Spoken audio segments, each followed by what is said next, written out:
We all heard of the stories ng isang domestic helper na nakapag-asawa ng isang millionaire kaya naging milyonarya na din, or someone na nagtayo ng maliit na negosyo at napalago niya to kaya yumaman, o kaya naman isang OFW at through hard work, umasenso.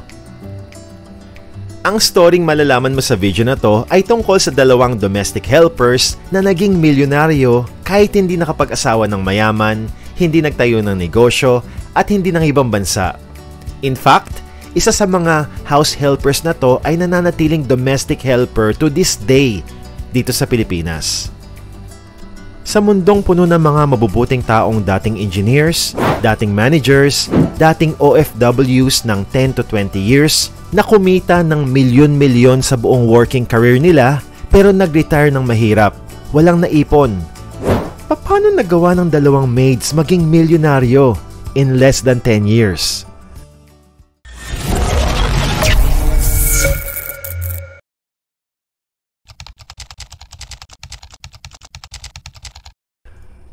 Mag-umpisa tayo kay maid number 1, si Gina. Bunso siya sa 6 na magkakapatid. Pinanganak at lumaki siya sa Siaton, Negros Oriental. Maraming tubuhan sa Siaton kaya ang pangunahing hanap buhay ng tatay niya ay magtanggal ng mga damo sa tubuhan. Minsan, sumasaydan yung tatay niya sa pagbabiyahe ng mga tubo sa ibang mga karatig na bayan. Habang ang naning naman niya ay nagtitinda ng homemade donut, butche at maruya sa gilid ng eskwelahan. Sobrang hirap ng buhay nila sa probinsya pero kahit papano, nakakaraos sila dahil may maliit silang lupa na tinaniman nila ng kamoting kahoy at saging na saba. Kaya naman kapag wala masyadong kinita yung nanay at tatay niya pambili ng bigas, yung mga tanim nilang kamote at saba ang bumubuhay sa kanila. Ang mahirap nilang buhay ay mas lalong humirap pa nang malaglag yung tatay niya sa sinasakyang truck habang binabiyahe ang inaning tubo. Walang perang pampaospital kaya hindi nila napagamot ang tatay niya. Although nakakalakad pero hindi na ulit nakapagtrabaho yung tatay niya. Halos walang pinagkaiba ang naging buhay ng maid number 2 na si Weng kina Gina. Pampito sa 9 na magkakapatid si Weng na tubong romblon. Kulang na kulang ang kinikita ng tatay niya sa pangingisda para sa pang-araw-araw nilang pangangailangan. Kaya naman high school lang ang natapos niya. Pero after high school, si Gina at si Weng made a decision na wala silang kaalam-alam. Yun pala ang babago ng buhay nila.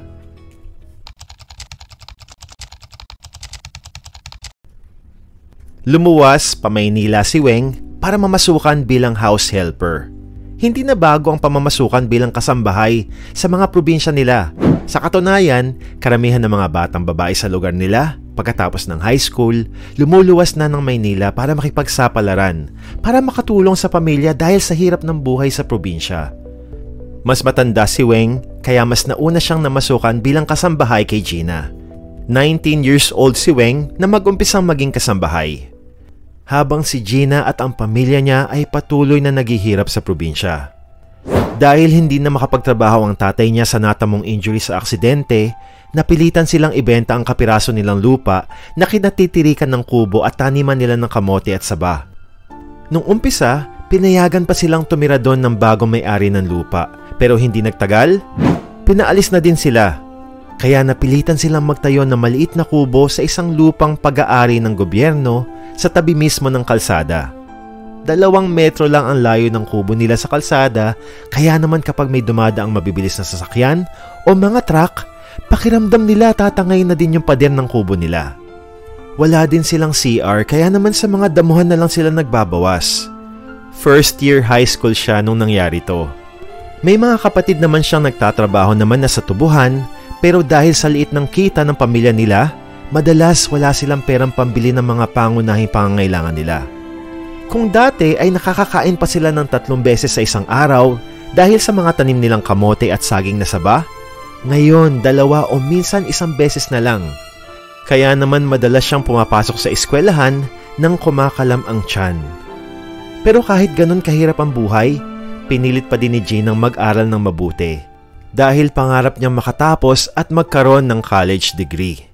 Unlike Weng, may choice si Gina. Dahil nung natapos siya ng high school, may university na nag-offer ng scholarship sa kanya. Pero dahil alam niyang walang kakayanan ang magulang at mga kapatid niya para suportahan siya sa college, mas pinili niyang magtrabaho na lang bilang kasambahay. Hindi agad lumuwas ng Maynila si Gina dahil may kumuhang Chinese na amo sa kanya bilang kasambahay sa Dumaguete City. Hindi masyadong sinuwerte si Weng at Gina sa mga nauna nilang amo, kaya naman nag-decide na si Ginang lumuwas ng Maynila para doon makipagsapalaran. Habang si Weng naman ay nagpasya na ding umalis na din sa amo niya at maghanap ng bagong employer. Itong desisyon na to ang magbibigay ng daan sa kanila para ma-meet ang employer na nakatakdang tumulong sa kanilang maging mga milyonarya.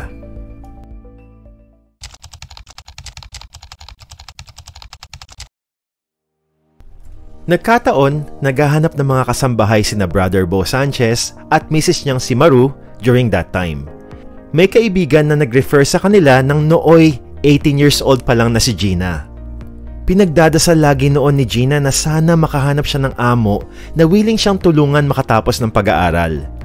Dininig naman ni Lord ang mga dasal niya dahil nung inopen ni Gina ang intensyon niyang mag-aral kina Brother Bo, hindi nagdalawang isip sina Brother Bo at Sister Maru na pag-aralin siya. Very hardworking si Gina. Sa umaga, gagawin niya lahat ng trabaho niya sa bahay at pagpalo ng 9 o'clock ng gabi, mag-aaral naman siya. Gusto nila Brother Bo na mapagaan ang trabaho ni Gina kaya kumuha pa sila ng another kasambahay at doon na pumasok ang nooy 31 years old na si Weng. 8,000 pesos ang sweldo ni Weng at Gina nung nag-start silang maging house helper kina Brother Bo. And Brother Bo made sure to increase it every year. Breadwinner ng pamilya sina Weng at Gina, kaya buwan-buwan halos lahat ng kinikita nila pinapadala nila lahat sa probinsya. Ganyan naman tayong mga Pinoy sobrang matulungin natin, lalo na sa pamilya. May kaunti naman silang naitatabi mula sa sweldo nila pero every after 2 to 3 months, biglang magkakaroon ng emergency sa probinsya nila kaya pati yung konting naipon, napapadala din lagi nila. Na-frustrate si Brother Bo kasi kahit lagi naman niyang tinataasan ng sweldo nila Weng at Gina, kapag kinakamusta niya yung finances nila, lagi nilang sinasabing wala silang savings. Brother Bo knew na kapag nagpatuloy ang ganito, Weng and Gina, just like the majority of hardworking Pinoys, ay magre-retire ng walang ipon pagtanda nila. So, he decided to do something. He taught Weng and Gina to create an emergency fund. 10 to 20% ng sahod, itabi for emergencies. Kasi emergencies will always come, so might as well be ready for it. At syempre, he also taught them the magic formula that will eventually make them millionaires. Brother Bo taught them to invest 20% ng sahod nila every month, not in a savings account, but to something that can give them 12 to 14 average annual interest return over time.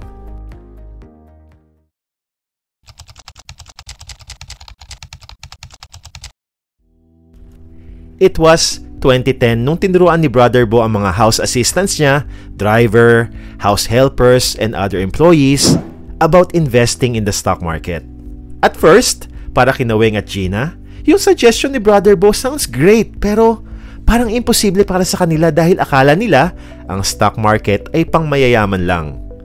But Brother Bo explained na contrary sa paniniwala ng karamihan, ang pag-invest sa stock market ay pwedeng gawin ng kahit sino. Basta meron kang regular na kita, it doesn't matter how big or small, ang importante ay maging disiplinado sa pagmamanage ng pera. Tinuro niya kung anong stocks ang dapat nilang bilhin at kung anong presyo lang nila to dapat bilhin.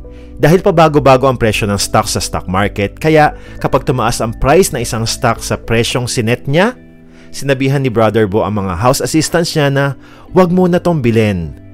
Gina-guide niya din sila na kapag na-hit ng stocks ang certain price, pinapabenta na niya yung shares nila sa company na yon at yung mapagbebentahan ay gamitin naman pambili ng ibang shares ng mga companies na mas mababa pa ang presyo. Sa umpisa, Gina and Weng were only able to save and invest 5,000 pesos every 3 months. That was like less than 2,000 pesos per month. Pero through Brother Bo's continuous reminder at encouragement, they start to increase it. Minsan kalahati ng Christmas bonus nila nilalagay nila lahat sa stock market. Minsan naman yung buong Christmas bonus na nila ang ini-invest nila lahat sa stock market. Because as time goes by, nakikita na nila na nag-grow ang investments nila. So their mindset completely changed. They started to become wise pagdating sa pagpapalago ng pera. Yung driver naman ni Brother Bo na si Chris did not start investing right away kasi may mga anak na siya at maraming gastos. Every week, Brother Bo will have mini group meeting with his house assistants to check kamusta yung family nila, to share God's words, and to check their finances, particularly yung investments. One day, nag-share si Gina na after investing for 2 years, her investments grew to 200,000 pesos. This finally made Chris realize na stock market investing really works. At kung nag-start lang sana siya 2 years earlier, meron na din sana siyang ipon. Kaya naman hindi na nagpatumpik-tumpik pa si Chris. Inspired sa results ni Gina at Weng, he finally started investing sa stock market. After 4.5 years, nakagraduate na si Gina ng college and Brother Bo promoted her as a bookkeeper ng isa sa mga companies niya. Dahil tumaas na yung sweldo niya, Gina is now able to invest 3,000 to 5,000 per month. Si Weng naman kept investing 2,000, minsan 3,000 every single month. 7 years later, mula na mag-umpisa silang mag-invest, Gina reached her first million pesos. Si Weng naman reached her first million after 9.5 years of investing. Today, si Gina ay meron ng 1.8 million pesos sa kanyang stock market portfolio, while Weng has 1.3 million. And driver Chris now has 800,000 pesos. Bagsak pa yung stock market natin ngayon ha? Because Gina started investing a little younger kay Weng, it's estimated na kapag nag-retire siya by the age of 60, she will have around 30 to 45 million pesos in the stock market. Lalo na if she continue to invest monthly. While Weng will retire with around 10 to 15 million pesos. Not bad for someone na lumaki sa hirap ng probinsya at nagtrabaho bilang house helper, di ba? Kaibigan, kaya mo bang mag-save ng 1,000 or 2,000 pesos per month? Kasi kung kaya mo, wala akong nakikitang dahilan kung bakit hindi ka magiging millionaire. Ang problema kasi akala ng karamihan para maging milyonaryo, kailangan mong kumita ng 100,000 piso buwan-buwan. But usually, that's not the case. Yes, mas mapapabilis ang pagyaman mo kapag kumita ka ng malaki, pero even 2,000 pesos invested every single month can make you a millionaire. You see, it doesn't matter how big or small you earn every month. What matters is what you do with your money. At kung naniniwala ka ding posible kang maging milyonaryo through having the right financial mindset at discipline, pakipitik mo naman yung like button para sama-sama tayong maging multi-millionaire very soon. Salamat. Agree ako, may halong swerte ang pagyaman nila Gina at Weng dahil meron silang Brother Bo Sanchez na inakay sila, ginaid step by step sa tama at epektibong pag-i-invest. Pero ganun pa man, mas malaking porsyento ang ginampanan nila dahil sa commitment at discipline nila sa tamang pag-handle ng pera. At yun din ang isa sa mga layunin ng Truly Rich Club. Brother Bo and his team will not just guide you step by step sa tamang pag-i-invest, kundi higit sa lahat, at tingin ko mas importante ay he will always remind you and help you shape your right financial mindset through his mentorship, mapa-businessman yan, spiritual o sa life. Member ako ng Truly Rich Club since 2013 at isa yon sa mga best investments na nagawa ko. Yes, may monthly fee ang Truly Rich Club at yon ang malaking dahilan na pumipigil sa karamihan para makapag-umpisa mag-invest. Look, lahat tayo gusto ng free. Ang sarap naman talaga kasi ng libre. Pero kung seryoso kang umasenso sa buhay, kung gusto mong yumaman, you need to prepare to pay the price. And yes, it could mean paying monthly. Para sa akin, this is important. Why? Kasi not all important things na makakatulong sa'yo to be successful in life are free. And here's why. Unang-una, you will value something more kapag binayaran mo to kaysa kung nakuha mo lang to ng libre. And paying for a membership is what kept me going na nag-uumpisa pa lang ako. I had to make sure na may mai-invest ako buwan-buwan, otherwise, sayang naman yung guidance na binabayaran ko. At pangalawa, sure, pwede mong isearch ang halos lahat ngayon sa internet for free. But is it actually free? Not really, kasi it will cost you time. Yung time na i-google mo to research kung ano yung mga companies na magiging mas profitable pa in the next 50 to 100 years. At hindi lang yun. You need to study kung yung presyo ba ng shares nila ay reasonable for you to buy o baka overpriced na. At you will need to figure out kung oras na bang magbenta ng shares. At kung wala kang guidance na mag-e-explain sa'yo in layman's term kung ano nangyayari kapag bagsak ang stock market, mapipilitan kang ibenta yung mga shares mo ng palugi dahil madadala ka ng emotions mo. I don't know about you pero I long realized na time is way more valuable than money. You can earn more money pero you cannot earn more time. So I'd rather focus my time and energy para mapalaki pa yung mga income streams ko kaysa aralin ng isang bagay na alam kong mahaba ang kakailanganin kong panahon to be even mediocre at best. I'd rather pay tiny monthly fee if it can save me a lot of time at masarap ang tulog ko sa gabi knowing that I have Brother Bo and his team na anytime andyan para mag-guide sa akin whether up man ang market o lalo na kung bagsak. Pero if trip mong aralin kung paano mag-invest effectively on your own, please do so as long as you will invest ASAP.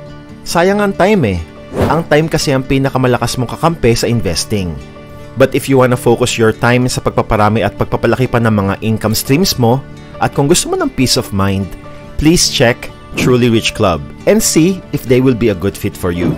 Ilalagay ko yung link nila sa description at pin comment sa baba. So ano pang iniintay mo? Mag-invest ka na habang bagsak pa ang stock market natin ngayon. Kung 1,000 pesos per month lang ang kaya mong i-invest, no problem. I-check mo yung video na to. Maraming salamat sa panonood. Peace out.